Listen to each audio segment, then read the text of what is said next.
Investment in the securities market is subject to market risks. Investors are advised to read all related documents carefully before investing. ये video का एक बहुत simple purpose है। अगले 10-12 सालों तक मार्केट्स में जब भी करेक्शन आए, जब भी डिफिकल्ट टाइम आए, तो ये एक ट्रस्टेड गाइड की तरह आपकी मदद करे मार्केट करेक्शन से सक्सेसफुली निकलने में। This is Pranjal Kamra.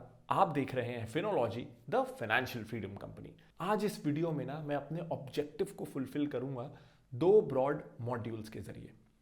पहला मॉड्यूल रहेगा आपके एसेट एलोकेशन के अराउंड, कब आपको और फंड्स इन्वेस्ट करने हैं, कब किसी स्टॉक को एवरेज करना है, कब आपको फर्दर इन्वेस्टमेंट रोक देना है। दूसरा मॉड्यूल रहेगा स्पेसिफिक स्टॉक सिलेक्शन के अराउंड, कब कैसे स्टॉक्स में इन्वेस्ट करना है, डिफिकल्ट टाइम्स में कौन सी कंपनीज में इन्वेस्टमेंट ज्यादा करना है और कैसी कंपनीज से एग्जिट होना है।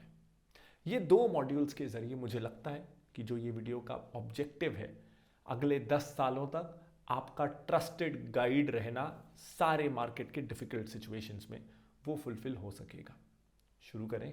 मैं स्पेसिफिक मॉड्यूल्स की तरफ जाऊं उससे पहले एक गोल्डन रूल।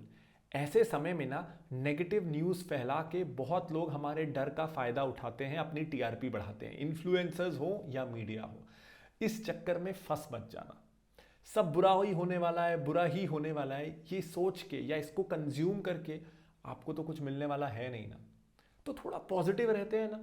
हमने देखा है कि कोविड में मार्केट जब अपने बॉटम में आया था तो वहां से 4 साल में 3 गुना बढ़ गया था, जो उस समय कोविड के पीक में कोई सोच नहीं सकता था। तो यहां से भी there is no reason to believe कि future will be much much better.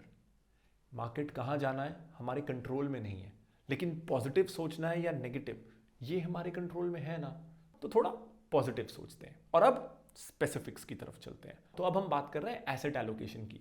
Basically आपको अभी इन्वेस्टमेंट और करना चाहिए कि नहीं, किसी भी मार्केट करेक्शन में ये सवाल बहुत स्ट्रांग रहता है।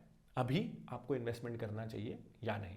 अब मैं आपसे कुछ सवाल पूछ रहा हूं, आप कमेंट करिएगा, आंसर लिखेंगे ना, आपको भी क्लैरिटी मिलेगी। चाहे अगर आप कमेंट करने में कंफर्टेबल नहीं है तो एक डायरी में खुद के लिए लिख लीजिए। जैसे जैसे आप इन सवालों के आंसर देंगे आपको क्लैरिटी मिलेगी कि आपको क्या करना चाहिए। पहला सवाल, क्या आप इन्वेस्टेड रह सकते हैं अगर मार्केट यहां से 20% और गिर जाए? तो आपने आज इन्वेस्टमेंट किया 100 रुपए, अगर वो अगले 1-1.5 महीने में 80 हो जाए या 75 हो जाए, क्या फिर भी आप इन्वेस्टेड रहेंगे या आपकी नींदें उड़ जाएंगी, आपका बीपी बढ़ जाएगा? अगर आपको लगता है कि नहीं चलेगा, मुझे मेरा पैसा यहां से 25% कम भी हो गया तो भी मुझे चलेगा, तो ही इस करेक्शन में आप इन्वेस्ट करना। अदरवाइज साइडलाइंस में रहिए, रुके रहिए, वोलेटिलिटी थम जाने दीजिए। अभी की सिचुएशन आपके लिए सही नहीं है और ऐसा करने से आप एक खराब इन्वेस्टर नहीं हो रहे हैं। आप अपनी स्ट्रेंथ और लिमिटेशन को समझ रहे हैं, अपने टेम्परामेंट साइकोलॉजी को समझ रहे हैं और उसके अकॉर्डिंग एक्ट कर रहे हैं। शांति से, पीस से बढ़ के कुछ नहीं है।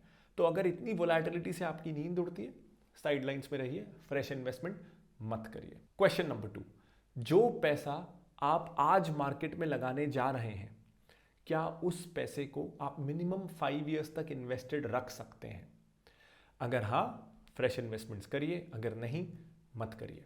तीसरा सवाल, आप आज जो भी इन्वेस्टमेंट करते हैं, जितना भी करते हैं अगले कुछ महीनों में, क्या अगर 2 साल बाद या 3 साल बाद मार्केट में और गिरावट आती है तो तब भी क्या आपके पास फ्रेश कैश फ्लोज रहेंगे? क्या उस समय भी मोस्ट प्रोबेबली आप पैसे कमाते रहेंगे? और अगर हां, तो क्या चांसेस हैं कि आप आज से ज्यादा कमाते रहेंगे, ताकि उस समय भी आपके पास फ्रेश फंड्स हों इन्वेस्टमेंट्स को एवरेज करने के? या फिर आप अपने करियर के एंड स्टेज पे हैं, लेट करियर स्टेज पे हैं और आप already substantial portion of your life earnings लगा चुके हैं मार्केट में, आगे आपका रिटायरमेंट आने वाला है, तो अगले 2-3 साल 4 साल बाद आपके पास फ्रेश मनी नहीं होगा। अगर आप लेट करियर स्टेज में हैं तो अभी आपको फ्रेश इन्वेस्टमेंट्स डायरेक्ट एक्विटीज में नहीं करने चाहिए। अगर आप करियर के अर्ली स्टेज में हैं, अपने 20s में हैं, 30s में हैं या अर्ली 40s में भी हैं, क्या फर्क पड़ता है? अभी तो आपको अगले 20 साल 30 साल कमाना है ना, तो क्यों डरना कि मार्केट 1-2-3 साल में क्या करने वाला है? एनीवेज मोस्ट प्रोबेबली आपकी इनकम बढ़ती जाएगी, you will always have funds to average out. तो अभी आपको डरने की ज़रूरत नहीं है।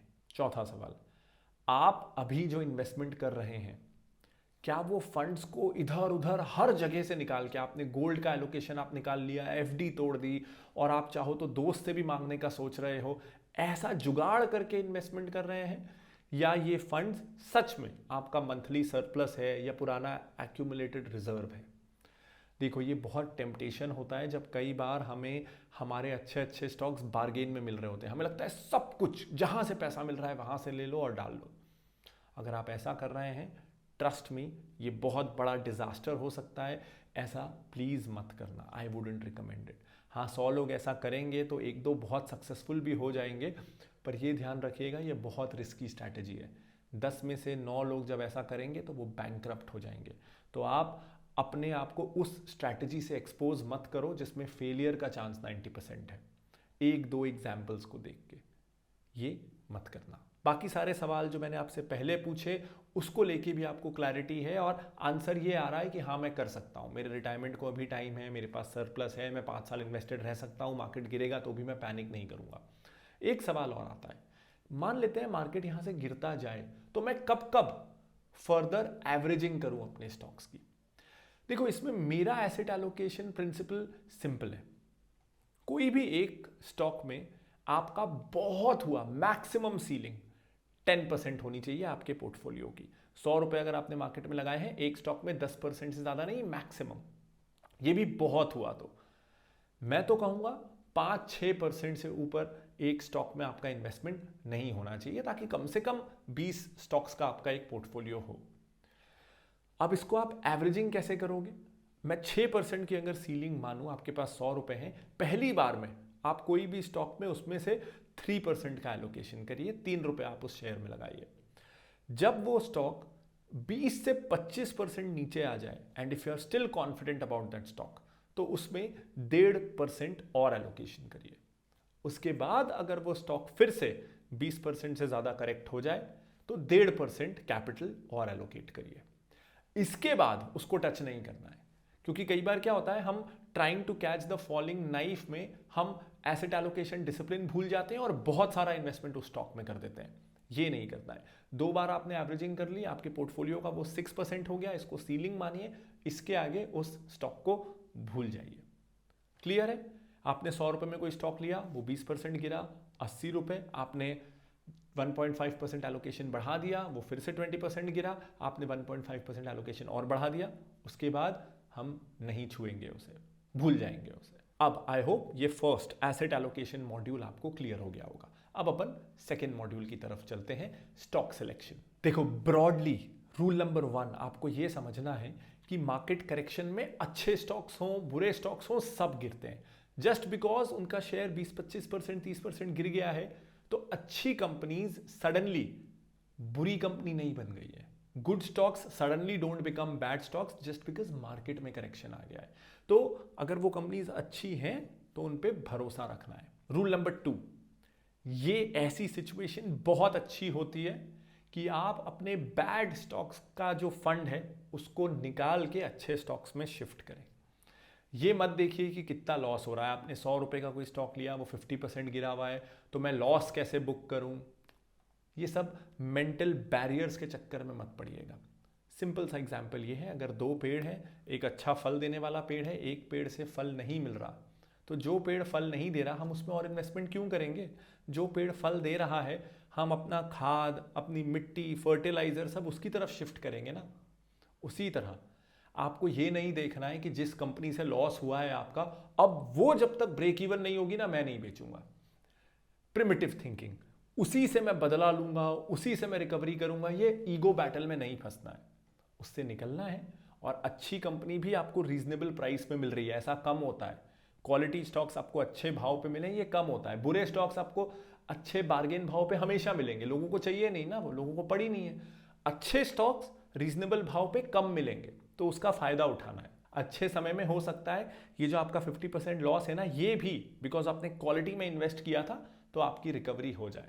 तो उसी स्टॉक से रिकवर करूंगा जिसने मुझे लॉस दिया है, कि ईगो में नहीं फंसना है। अब जब मैं कह रहा हूं अच्छा स्टॉक, तो अच्छा स्टॉक आपको एक बेसिक फिल्टर में बता रहा हूं ताकि आपको क्लैरिटी रहे। अच्छा स्टॉक माने क्या?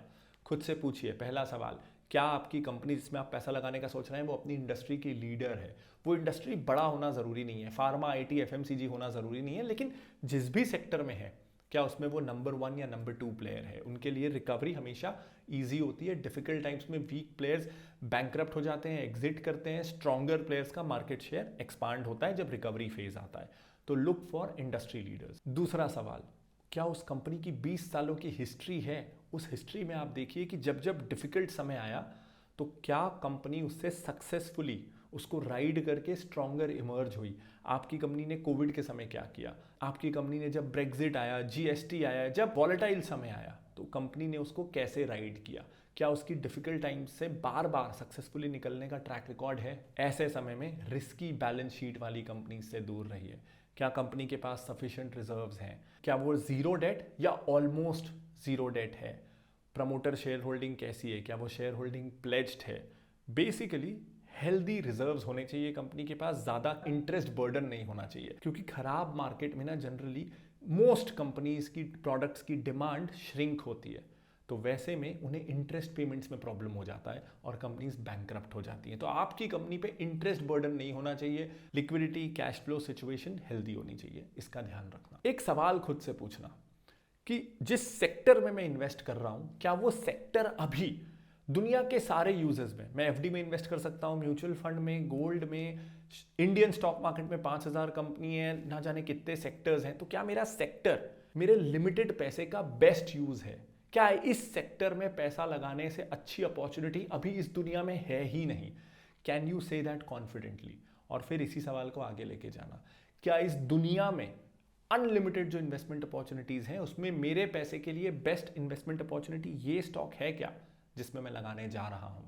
इससे ना आप पैनिक या हाइप, ये दो इमोशंस में या किसी के कहे से इन्वेस्ट करने से बचोगे और आपका आंसर, आपका इंट्यूशन आपको खुद देगा। And remember, this is the time कि आप ये पेनी स्टॉक, वैल्यू ट्रैप से निकल के क्वालिटी स्टॉक्स को एट अ डिस्काउंट अपने पोर्टफोलियो का हिस्सा बना सकें। इन द लॉन्ग रन बहुत फायदा मिलेगा आपको। कुछ यही करने की कोशिश हम करते हैं फिनोलॉजी 30 में, जहां हर महीने हम 2-3 क्वालिटी स्टॉक्स आप तक लाने की कोशिश करते हैं, जिससे साल भर में आपका 30 स्टॉक्स का एक क्वालिटी फोकस्ड पोर्टफोलियो बन सके। फिनोलॉजी 30 का लिंक आपको वीडियो के डिस्क्रिप्शन में मिल जाएगा। अगर आपको ये वीडियो पसंद आया हो तो लाइक कर दीजिएगा, पसंद नहीं आया ना तो कमेंट करके बताइएगा कि क्या गड़बड़ हुई and how can I improve. If you like my work and what I do, इस चैनल को सब्सक्राइब कर दीजिएगा। अगर कोई दोस्त या फैमिली मेंबर अभी इस मार्केट सिचुएशन में पैनिक कर रहा है, ये वीडियो उनके साथ शेयर कर दीजिएगा। This is Pranjal Kamra signing off, bye bye.